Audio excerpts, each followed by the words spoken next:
দেখো বন্ধুরা, আজকে একটা নতুন রেসিপি নিয়ে এসেছি। হ্যাঁ, গ্রিন চিকেন। এখানে মাংস ধুয়ে রেখেছি, এখানে ধনে পাতা ধুয়ে কুচি করে রেখেছি, এখানে পালং শাক কুচি করে রেখেছি ধুয়ে, এখানে কাঁচা লঙ্কা, আদা, গোটা গরম মশলা, টমেটো, আর এখানে পেঁয়াজ, দুটো পেঁয়াজ, আর এখানে একটু রসুন। এইগুলোকে আমি এবারে মিক্সিতে গুঁড়ো করব, পেস্ট করব, করে মাংসের সঙ্গে মাখাবো, মাখিয়ে আধ ঘন্টা রেখে দেবো। এটা সব পেস্ট করে নিয়েছি। এইবারে আমি এই পেস্টটা এর মধ্যে, মাংসের মধ্যে দিয়ে দেবো। তার উপর একটু হলুদ আর একটু নুন দিয়েছি, পরিমাণ মতো নুন দিয়ে দিয়েছি। দিয়ে এই পেস্টটাকে আমি এবারে মেখে নেব, ভালো করে মেখে রেখে দেবো খানিকক্ষণ, তারপরে রান্না করব।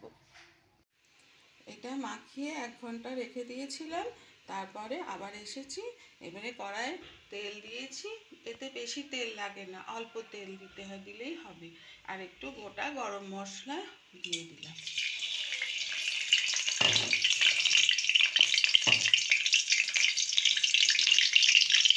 একটু গোটা গরম মশলা দিয়ে দিলাম। এবারে মাংসটা দিয়ে দেবো।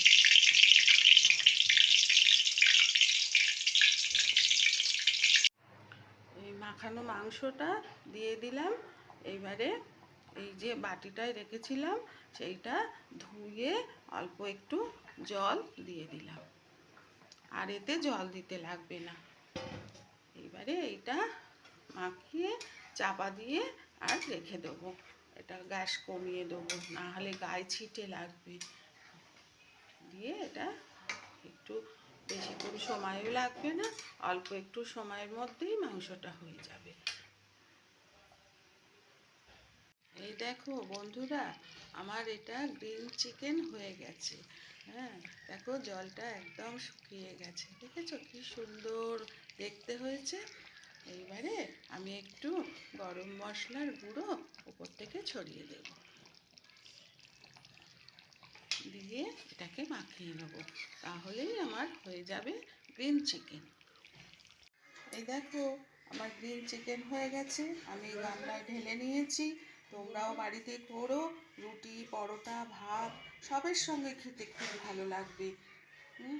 আর অভিকের সাথে থেকো, লাইক শেয়ার করো, সাবস্ক্রাইব করো। নমস্কার, ভালো থেকো।